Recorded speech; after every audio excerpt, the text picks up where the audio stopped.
Hello friends, welcome to my channel. The revenge के episode 55 के साथ हाजिर हूँ। तो अभी चलिए एक्सप्लेनेशन शुरू करते हैं। पिछले एपिसोड में हमने देखा था कि कांगजियोन हाजिन को कहती है कि मैं सेजुन को डिस्ट्रॉय कर दूंगा। ये सुनकर हाजिन काफी ज्यादा गुस्सा हो जाती है और कांगजियोन के ऊपर अटैक करते हुए अपनी पास्ट के बारे में सोचती है, जहाँ पर हम देखते हैं कि हाजिन बहुत ही ज्यादा उदास होकर स्कूल से घर जा रही होती है। तो वो कहती है कि मैं जब 10 साल की थी तो मुझे लगा कि मेरी दुनिया गिर गई। असल में हाजिन की मॉम की डिवोर्स हो गई होती है और वो 1 साल के बाद ही किसी और से शादी करती है। और अभी की जो उसकी फादर है वो असल में उसकी बायोलॉजिकल फादर नहीं बल्कि स्टेप फादर होता है। तभी देखते हैं कि 3 लड़के आके हाजिन को हंसते हुए कहते हैं कि हे किम हाजिन। तो हाजिन उसकी तरफ घूमती है तो वो लोग कहता है कि तुम्हारे अजीब चोटी किसने काटा? क्या तुम्हारी मॉम की बॉयफ्रेंड ने इसी स्टेशनरी कैंची से काटा था? और वो लोग जोर जोर से हंसने लगता है।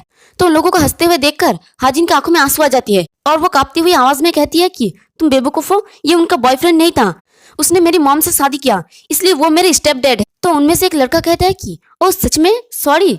तो फिर जो पर्सन तुम्हारे साथ ब्लड की एक ड्रॉप को भी शेयर नहीं कर सकता वो अब तुम्हारा डैड है? और हंसते हुए कहता है कि लेकिन मैं कुछ टाइम से क्यूरियस हूँ कि क्या तुम्हारी मॉम की डिवोर्स इसलिए हुई क्योंकि वो तुम्हारी नए डैड के साथ मिलकर चीट कर रही थी? ये सुनकर हाजिन गुस्से में चिल्लाकर कहती है कि ऐसा नहीं है, ऐसी बात मत करो तुम इडियट। तो वो लड़का हंसते हुए कहता है कि नहीं, ये अजीब है, डिवोर्स होने के ठीक 1 साल बाद उसने शादी कर ली, इसमें डेफिनेटली कुछ तो है। तभी उसके पीछे सेजुन आके खड़ा हो जाता है और वो उसे कहता है कि हे।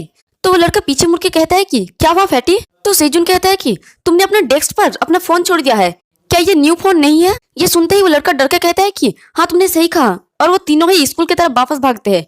तो वो लड़का कहता है कि अगर मेरे डैड को पता चल गया तो मैं तो गया।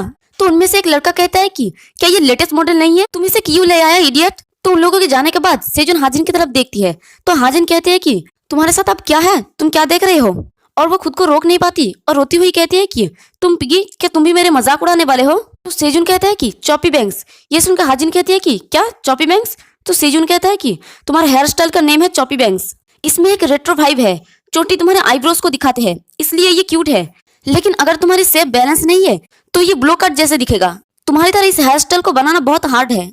ये सुनकर हाजिन खुश होते हुए पूछती है कि मेरी जैसी? तो सेजुन कहता है कि हाँ, तुम्हारे फेस की शेप प्रिटी है और तुम्हारी बाल भी लंबी है, इसलिए कोई स्पॉट खाली नहीं दिखता, ये तुम पर अच्छी लगती है। तभी सेजुन अपना हाथ उसकी तरफ आगे बढ़ाता है तो ये देख हाजिन सोचती है कि इस बच्चे के साथ क्या है, क्या इसने बस मुझे प्रिटी कहा? तभी सेजुन अपने हाथ को हाजिन के सर पे बहुत प्यार से रखता है और कहता है कि इसलिए खुद पर डाउट मत करो, किसी ऐसे की वर्ड जिसे तुम जानते भी नहीं हो, उन वर्ड्स को सुनकर तुम्हें हर्ट होने की जरूरत नहीं है, बस उन लोगों पर फोकस करो जो तुम्हें पसंद करते हैं और तुम पर विश्वास करते हैं, और ये दुनिया इन जैसे लोगों से भरा पड़ा हुआ है।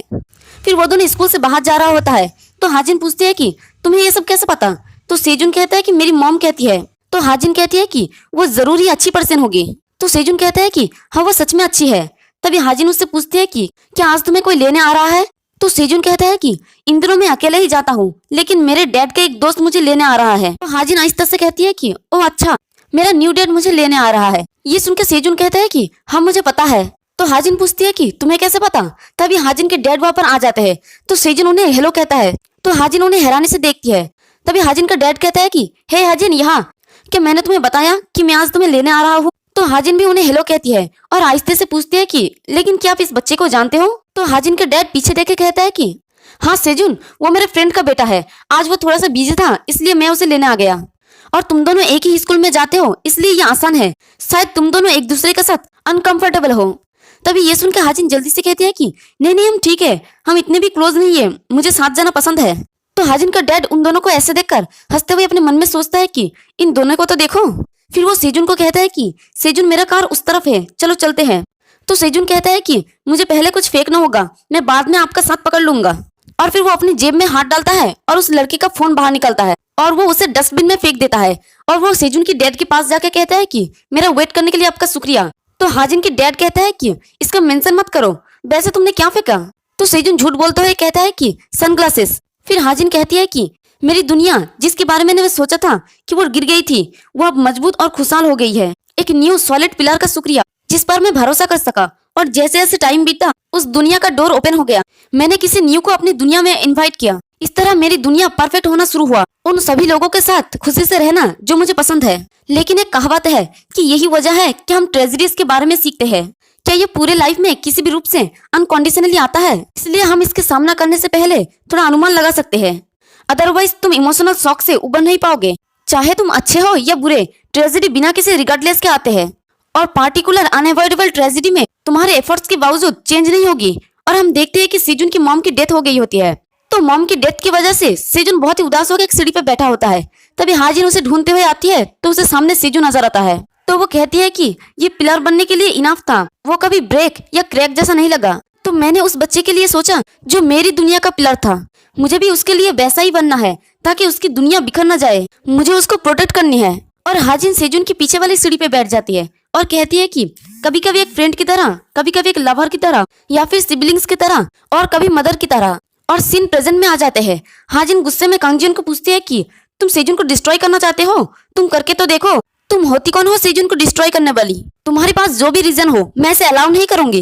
ये सुनकर कांगजिन गुस्से में कहती है कि क्या बकवास है, और वो हाजिन को पंच मारने के लिए जाती हुई कहती है कि मुझे तुम्हारी परमिशन की जरूरत नहीं है तुम कुतिया। तो हाजिन बड़ी तेजी से उसकी पंच को डॉच कर उसकी पैर को पकड़ लेती है और धड़ाम करके उसे नीचे गिरा देती है।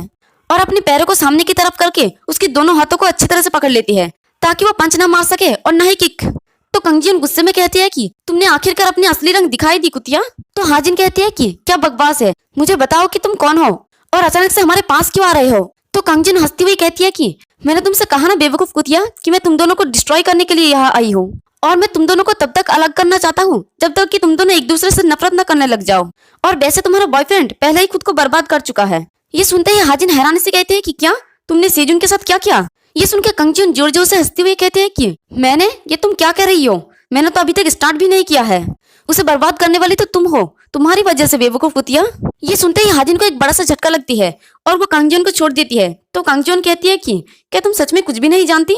और हाजिन सॉफ्ट के हाथ बिड़बिड़ाते हुए कहती है कि क्या सेजुन मेरी वजह से बर्बाद हो गया। तो कांगजिन उठ के कहती है कि ये सही है तुम बेवकूफ इडियट, क्या तुम जानते हो कि सेजुन वर्कआउट शुरू करने के बाद क्या कर रहा है? ये सब कुछ तुम्हारी वजह से है।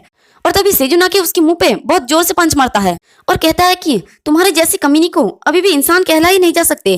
और इसी के साथ हमारा ये वाला एपिसोड भी खत्म होता है। एक्सप्लेनेशन पसंद आई तो वीडियो को लाइक और चैनल को सब्सक्राइब कर दे। शुक्रिया।